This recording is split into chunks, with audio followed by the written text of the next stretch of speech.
सावरतही भावरा डोली लागावलाय सोन्या सारा दर्याला आयलंय तारूर वाट बंदरावर बघतय ही चाल आहे आणि या चालीवरती गजल सादर करतोय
देवीची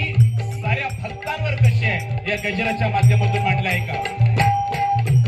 आदिशक्ती जगदंबा प्रगटली दिव्य तेज घेऊन अवतरली दिव्य तेज घेऊन अवतरली दिव्य तेज घेऊन अवतरली आदिशक्ती प्रगटली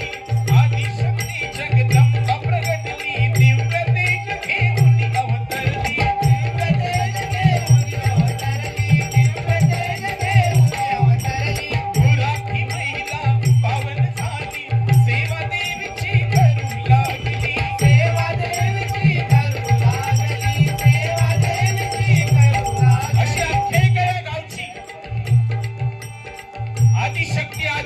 जगदंबा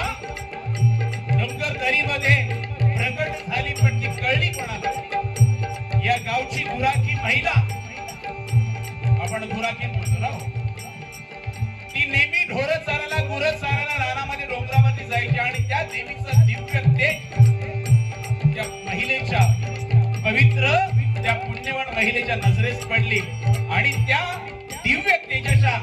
दर्शनाला मोहित होऊन ती महिला त्या देवीची पूजा अर्चा करू लागली रान फुलं घेऊन जायला लागली पण हळूहळू दिवस सरले वर्ष सरले जेव्हा ती महिला गर्भवाशीन झाली तिचं अंग शरीर जड झालं आणि तिला वरती डोंगरावर चढण्यासाठी त्रास व्हायला लागला तेव्हा तिने देवीला प्रार्थना केली की आई तुझ्या सेवेशिवाय माझा दिवस जात नाही पण माझा शरीर साथ देत नाही तेव्हा तू डोंगरावरून खाली उतर माझ्या घरी चल आणि काय त्या देवीचा महात्मा बघा प्रत्येक गावाला स्वयंभू देवस्थानाची आख्यायिका आहे आणि त्यामध्ये आज सडुरे गावामध्ये ती देवी म्हणाली प्रसन्न झाली देवीची सेवा एवढी त्या महिलेने केलेली ती देवी म्हणाली त्यामध्ये माझी एक अट तू पुढे चालायचं मी तुझ्या पाठी येईन पाठी वळून बघितलीस की मी तिथं स्थानापन्न होणार तेव्हा ती महिला म्हणाली तू माझ्या मागे येते मला कळणार कसं तेव्हा देवी बोलली काय येतात ना मिया येता म्हणून तिने सिग्नल म्हणजे मी येते पाठी मागून पण मी येतोय. पण जेव्हा या नदीच्या काठावरती त्या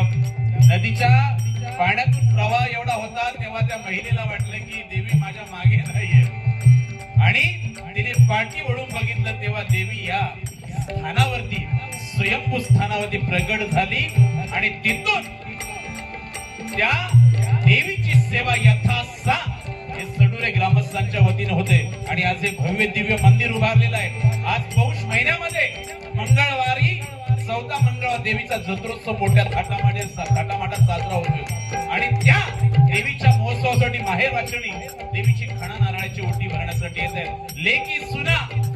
प्रत्येक ग्रामस्थ आपल्या श्रद्धेनं या देवीच्या सेवेसाठी येतोय.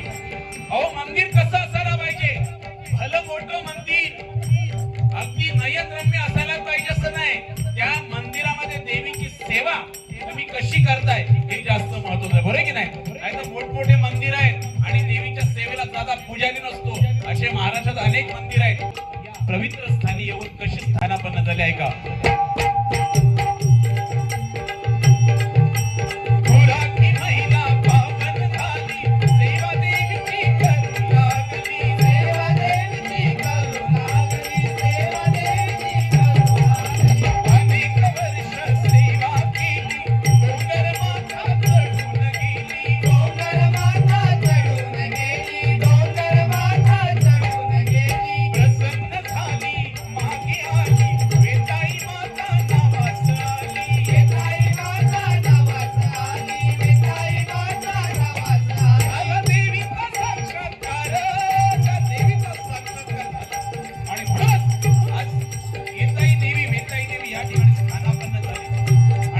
नजर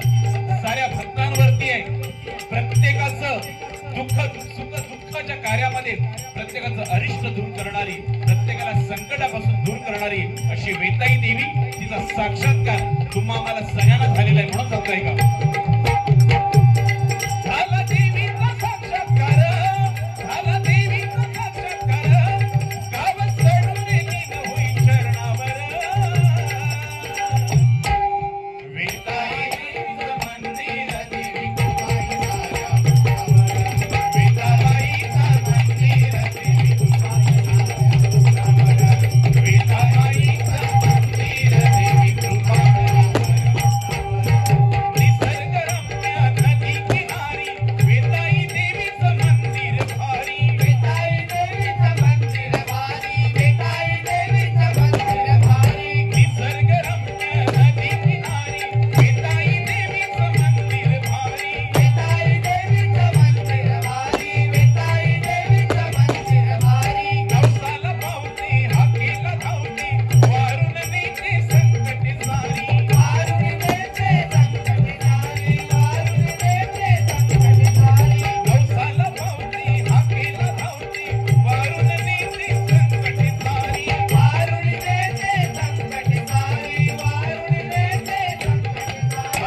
आपले गाव चालवण्याचं काम करतात, ग्रामस्थ काम करतायत